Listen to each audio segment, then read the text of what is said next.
A piece of Hollywood history is going under the hammer, and every lot carries the fingerprints of a legend. Gene Hackman, two-time Academy Award winner and one of cinema's most commanding presences, is at the center of a once-in-a-lifetime auction. More than 400 personal items from his life and career are headed to Bonhams on November 8th. No studio fanfare, no movie magic, just the artifacts he lived with, worked with, and loved, now stepping into the spotlight one last time. Here, what makes this sale different? You can't put a neat price tag on Gene Hackman. Auction experts will tell you the same. Predicting value here is nearly impossible because it all comes down to what his fans believe these pieces are worth. And if you grew up with Popeye Doyle and the French Connection, with Little Bill and Unforgiven, with the flinty tenderness he brought to every frame, then you already know the answer. These are more than collectibles. They're keepsakes from a career that defined American acting for half a century. Each piece carries an estimate, some as low as $300, some up to $5,000. That range covers it all: Golden Globes, a French César Award, handwritten notes, and behind-the-scenes mementos from the films that carved his name into the canon. The Academy Awards aren't included. Strict rules make that a non-starter. But his other trophies are here with full permission from the Hollywood foreign press. It's a rare chance to see the hardware that marked the milestones and maybe to take one home. But the real magic hides in the details. Movie props with the scuffs of set life. Personal Polaroids from costume tests. Little windows into the moment before the clapboard snapped and the character took over. There's a pocket knife from director Mike Nichols, engraved with the original working title Birds of a Feather. A tiny, intimate gift that says more about trust between artists than any press release ever could. Flip through the call sheets and production photos, and you'll find an entire muscle memory of movie making. Names, times, locations, a choreography of people and craft that becomes invisible once the credits roll. Even the albums from Behind Enemy Lines have a heartbeat.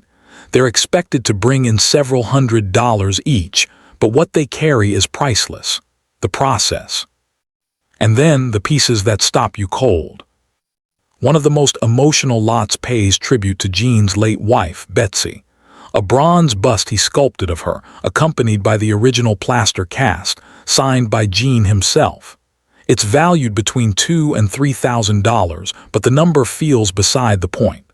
This is love, captured in metal and memory, an artist's hands shaping the face that shaped his days. The sale also reveals a Hackman you may not know, the painter. His personal easel from his Santa Fe studio, estimated between $1,000 and $1,500, will be up for bid. Imagine the canvases that leaned on that wood, the mornings it held steady while he mixed color, the afternoons it bore witness to an idea finding its form. And perhaps the most intimate item of all, a self-portrait, expected to fetch $600 to $800.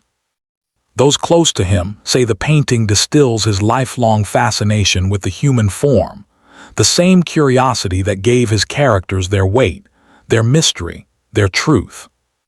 Gene Hackman retired from acting in 2004 and devoted his later years to painting and writing.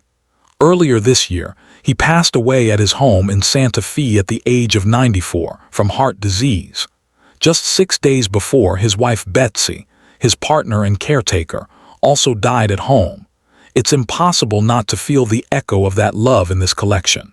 The great performances live on screen. The great life lives in these objects. The tools, the trophies, the notes, the little things that made the big things possible. So what does it mean to bid on a legend? Maybe it's less about ownership and more about stewardship. When the gavel falls on November 8th, each lot becomes a bridge, from Gene's studio to your shelf, from his process to your imagination. As he once said, "I fulfilled a lot of my dreams." Now those dreams and the treasures behind them are ready to find new homes. If you could choose one piece, what would it be? The Golden Globe, the Nichols pocket knife, the easel, or that self-portrait that stares right back? Tell us in the comments. And if you want more thoughtful, story-driven looks at the artifacts that shaped Hollywood, make sure to subscribe and turn on notifications. We'll bring you the moments, the memories, and the meaning, one legendary life at a time.